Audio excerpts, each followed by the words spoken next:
single day.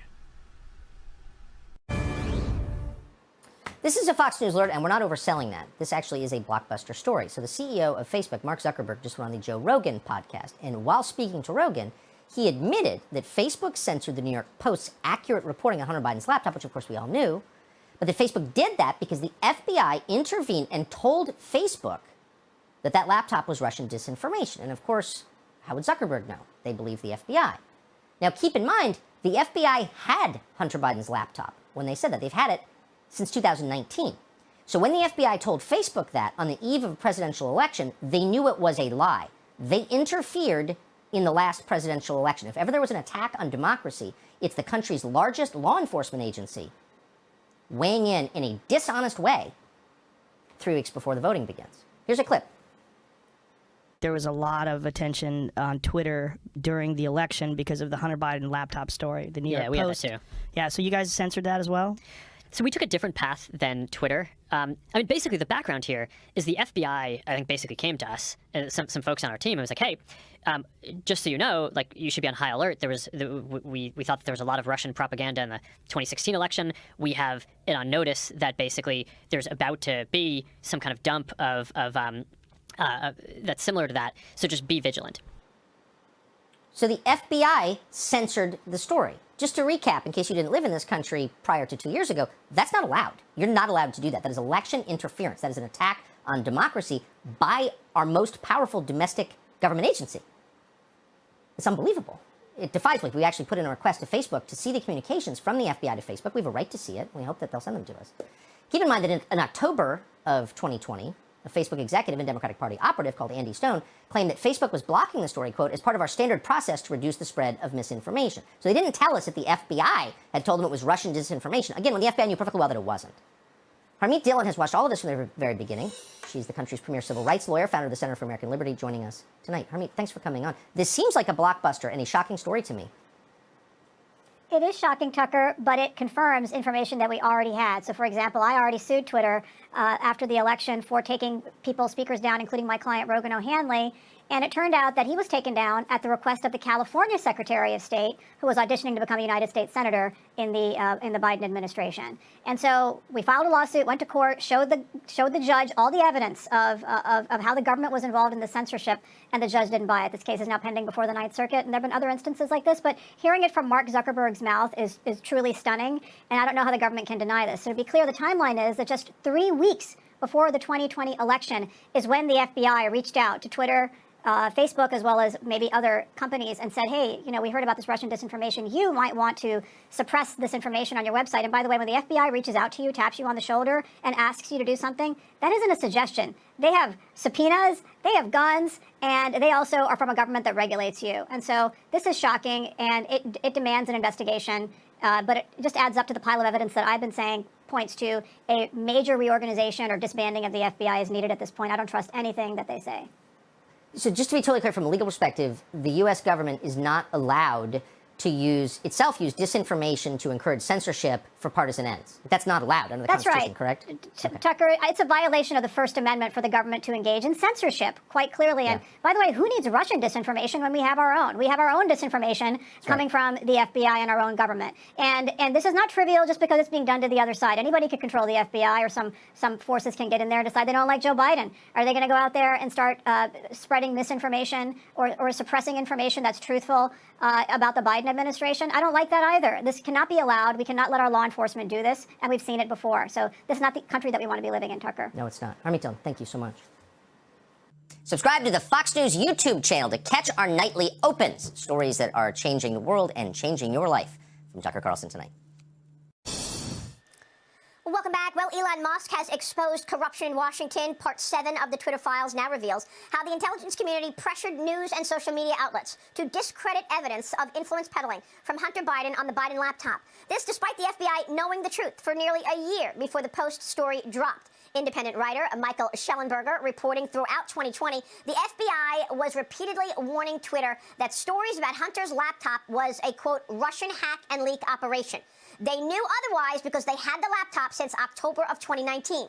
FBI agent Elvis Chan also emailed Twitter's head of security a trove of documents just one day before the Post story came out. Joining me right now is the chairman-elect of the House Oversight Committee. He will be the chairman of this committee and have subpoena power in the new Congress. Kentucky Congressman James Comer is here.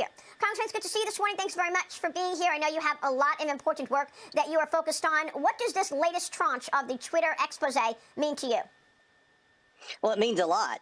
More evidence of wrongdoing. You know, in the beginning, I thought that there were probably 2 or 3 rogue employees who were orchestrating this cover-up of the Hunter Biden laptop story. But now we know the FBI had a division of at least 80 agents. We also know that the FBI paid Twitter over $3 million for their time, all the time they took over the past couple of years in telling them who to suppress, who to ban. You know, it's just things that the government has no role in. The FBI was never granted the authority to create any type of disinformation task force that policed the social media sites. Now, this we know with Twitter. We've heard similar stories from Zuckerberg. Who knows what went on at YouTube and Google? This is an agency that's out of control, and the most frustrating thing for me right now, Maria, is the fact that in this omnibus bill, there's increased funding for the FBI plus a $1.75 billion headquarters facility for the FBI. We need to halt everything with the FBI, all funding, until they come forward and explain to Congress exactly what they were doing, why they were doing it, and who gave them the authority to do it. That is just extraordinary that there is all of that money earmarked for the FBI, despite all of this wrongdoing and evidence of collusion. I don't know why your colleagues in the Senate are going along with this omnibus bill, weakening you right before you take the gavel. It does. I mean, the one thing that we have the ability to do is stop the spending. Stop the spending. And, you know, we need an FBI. We really do. But this FBI is out of control. It's doing things that Congress never granted it the authority to do. In no way, shape, or form should the government be in the business of censoring free speech, whether that be liberal speech or conservative speech. That's just something the government shouldn't do. But to dedicate a whole task force of at least 80 employees to do nothing but communicate with social media sites and telling them what stories to suppress, who to ban, it's just wrong. It's a gross misuse of taxpayer dollars. It's a violation of the Constitution. And to think that as we speak, the Senate's sitting here giving them more money for the next 12 months, tying our hands in our ability to get the FBI in front of the committee. You know, one way we could get the FBI in front of the committee really quickly is say, we're not giving you a penny until you all come down here and explain to us what this task force was, why you told Twitter to suppress the Hunter Biden laptop story when you knew darn well it was true.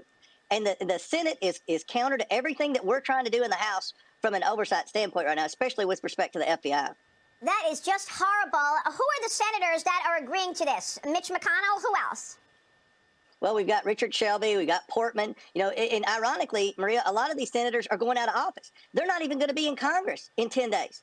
This is something that should be punted until the first of the year. We've got a lot of questions. Look at what's going on at the southern border. You know, we're not holding anyone accountable from a budgetary standpoint with the crisis at the border. We're not holding anyone accountable at the debacle at the National Institute for Health and the CDC for all the bad decisions they made and all the money they wasted during COVID. And here we are with the FBI, an agency that's clearly out of control. No one in Congress, even the liberals, would say that the FBI has any business in censoring free speech. Well, this is one more piece of evidence that Senate Republicans are working against the American people. There is no other way to look at it. They continue to go along with their Democrat colleagues and vote for this spending, and then they complain that inflation is at 40-year highs. But I got to go back to something that you said a moment ago, which is something that Dagan brought up earlier, and this is this idea that the FBI was paying Twitter. Okay, I know that the FBI and the DOJ pays human sources to do their work. They paid spies during the Russia collusion story, that whole made-up story that Trump colluded with Russia. They paid old spies to entrap Trump officials. What did they do here with Twitter? Why is the FBI paying Twitter? That is outrageous. According to the last Twitter dump, the FBI was spending so much time with Twitter executives every 2 weeks, having meetings that lasted for hours, telling them what stories to suppress, what looked like disinformation, who to ban from Twitter. I mean, things that the FBI has no business doing. They reimbursed them for their time. Over $3 million over a 2-year period. That's just Twitter. We don't know how much they paid Facebook, Google, YouTube, or the other social media platforms. 80 employees, that's roughly $12 million in salary and benefits dedicated to policing social media sites. Are you kidding me? At a time when crime is out of control, human trafficking is out of control, we have a crisis fentanyl. We have a crisis of shoplifting. The crime rate in these cities is higher than it's been in my adult lifetime. And the FBI's focus on policing social media sites. This is a gross misuse of the taxpayer dollars. And another thing that the Senate Republicans are doing is agreeing to no money to the border. The president is asking for, what, $3.5 billion to go to expand the housing of migrants. That's not supporting border agents. That's just supporting a continued chaotic situation at the border. And your colleagues in the Senate are agreeing to that. Yeah, that's so bad. I mean, we talked about these crises throughout the midterm elections. Many of these senators who campaigned on standing up and holding the Biden administration accountable, securing the border, they have the opportunity to make a difference now, to try to rein this administration in. And they're giving the Democrats more authority. They're increasing their spending. We have no idea how much we've spent on the border in housing, in Medicaid, in food and shelter, in public education, in increased law enforcement. All of this is a huge expense on the taxpayers, while nothing's happening on the border other than more immigrants are flooding across the border. The Senate should draw a line in the sand with the spending bill and say no more spending until you come in front of Congress and explain to us how you're going to secure the border. We need a military presence down there. We need to give the Border Patrol agents the authority to do their jobs. Well, we will be calling all of those Senate Republicans to answer to the American people. We want to know why they're doing this. Congressman, I know you're also planning to investigate the origins of COVID-19 and the administration's war on American energy. I spoke with the chairman and CEO of Chevron yesterday, Mike Wirth. He joined me on this program. Here's what he said about ESG policies. Watch. The energy system is massive. The solutions will require technology that can scale, human ingenuity that can scale, capital markets that can scale investment into a wider range of technologies that will ensure reliable supply into the future and also a lower carbon supply into the future. But it won't happen quickly. It will occur over decades. And I think the discussion that we engage in is beginning to reflect a greater recognition of those realities. Congressman, I really am struck by the hypocritical nature of this administration and these money managers who say, no, we can't invest in fossil fuels, but we're perfectly fine investing in communist China. And we're perfectly fine funding the expansion of communist China, who at some point might come right back against the United States with those very companies tied to the CCP military. That's a perfect example of the hypocrisy of the Biden administration. Remember, the Democrats on the Oversight Committee had that CEO in front of the Oversight Committee and asked him if he would pledge to cut production right before gas prices started going up. The Democrats are wrong on energy policy. This Green New Deal dream that they have will never work out. Hopefully the American consumers are seeing what Democrat policies look like, whether it be energy policy or border policy. We can't continue to go down this direction. That's why the Senate Republicans have to draw a line in the sand in the next 24 hours on the budget. Yep, Congressman, we're going to be watching your work, and we will certainly keep a spotlight on it. Thank you, sir.